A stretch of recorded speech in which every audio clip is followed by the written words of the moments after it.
Halo, assalamualaikum warahmatullahi wabarakatuh.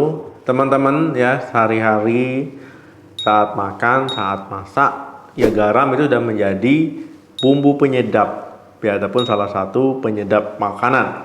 Nah, garam ini bukan nggak boleh, tapi kalau jumlahnya sudah banyak berlebihan, itu malah nggak bagus untuk kesehatan. Garam ini diperlukan tubuh kita, itu jumlahnya sedikit.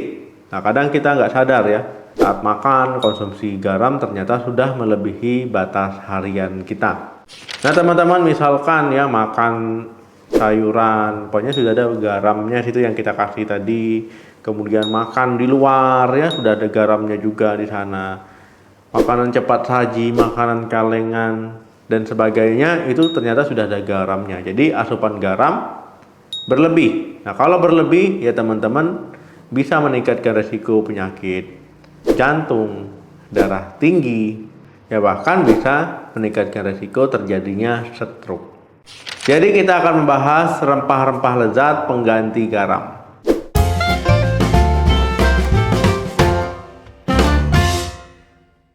Ada beberapa rempah-rempah lezat yang bisa teman-teman gunakan sebagai pengganti garam. Di antaranya yang pertama, kayu manis.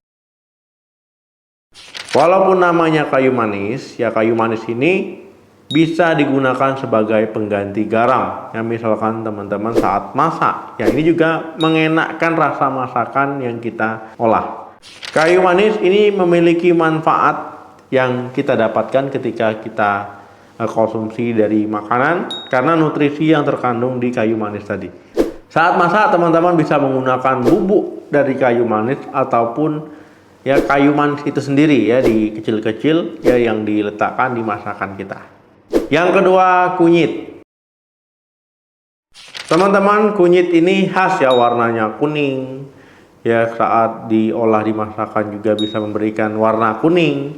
Ya bahkan kunyit bisa sebagai bahan pewarna alami dari makanan. Saat mengolah makanan ataupun saat masak untuk sebagai pengganti garam, ya teman-teman bisa masak kunyit ya ditambahkan dengan kayu manis. Ketiga, bawang. Baik bawang merah, bawang putih ataupun bawang bombay ya. Ya jadi bawang-bawangan ini ya rata-rata masakan kita orang Indonesia pasti pakai bawang. Ya kebanyakan sebagian besar. Baik bawang merah, bawang putih ataupun bawang bombay ya ini meningkatkan rasa dari makanan, ya menguatkan rasa dari makanan. Jadi memiliki aroma yang khas. Kemudian ya selain sebagai pengganti garam, ya bawang-bawangan ini memiliki manfaat karena kandungan nutrisinya. Bahkan ya bawang-bawangan ini baik bawang merah, bawang putih ya bisa sebagai obat tradisional ataupun obat alami.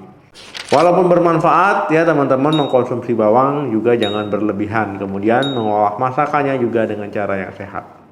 Keempat, daun mint. Daun mint biasanya digunakan orang untuk membuat minuman yang sehat dan juga menyegarkan. Nah, tetapi ternyata daun mint juga bisa sebagai pengganti garam ya karena rasanya manis, menyegarkan. Jadi bisa teman-teman pilih sebagai alternatif. Cara pakainya ya teman-teman bersihkan dulu daun mint, dicuci ya baru dicampurkan di makanan ya, jangan tanpa dicuci ya nanti malah bikin sakit perut.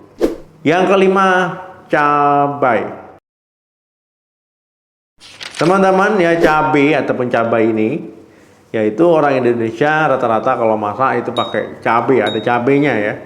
Jadi bikin makanan jadi enak ya, bikin pedas, yang suka pedas, ada juga cabai yang tidak pedas. Nah, konsumsi cabai ini boleh ya, tapi jangan berlebihan. Ya kalau berlebihan pedasnya ekstrim ya bisa menimbulkan masalah pencernaan ya, gangguan pencernaan. Bisa bikin diare, iritasi saluran pencernaan ya malah menambah masalah. Teman-teman bisa menggunakan cabai sebagai pengganti garam. Ya ini untuk menguatkan rasa dari makanan, untuk membuat makanan jadi gurih. Ya bisa digiling ataupun dipotong kecil-kecil ataupun dipotong biasa. Ya itu bebas ya sesuai selera masing-masing. Kemudian jenis cabai juga ada banyak. Ya pastikan teman-teman konsumsi dalam batas wajar. Keenam, jahe. Teman-teman orang Indonesia pasti sudah kenal dengan jahe karena sering dibuat menjadi obat tradisional, minuman yang menyehatkan, dan juga bisa sebagai penguat rasa dari makanan ya kalau teman-teman ingin mengganti garam. Kalau teman-teman menambahkan jahe di makanan ya aromanya jadi khas. Ya aroma jadi kuat, ya kemudian agak menyegarkan dan juga ada rasa pedas. Teman-teman bisa menggunakan jahe baik ditumbuk ataupun diparut. Nah kemudian kalau teman-teman bertanya, berarti kalau seandainya pengganti garam, nggak boleh konsumsi garam sama sekali. Tetap boleh ya teman-teman. Kita dianjurkan ataupun batas maksimalnya ya menurut WHO itu satu harinya hanya 1 sendok teh. Ingat ya 1 sendok teh. Asupan garam yang kita dapatkan itu bukan hanya dari garam kita sendok, kemudian kita campur di makanan 1 sendok teh. Itu bukan hanya itu saja ya. Karena rata-rata kita di Indonesia makanan itu sudah mengandung garam. Nah jadi teman-teman ya bukan berarti bisa 1 sendok teh dimasukkan ke makanan ya mas. Setengah saja ataupun sedikit saja karena kita bisa saja mendapatkan asupan garam dari makanan lainnya. Oke teman-teman, terima kasih yang sudah menonton video sampai habis. Jangan lupa like, share, dan komen. Ya sampai ketemu lagi di video saya selanjutnya. Salam sehat, sampai jumpa.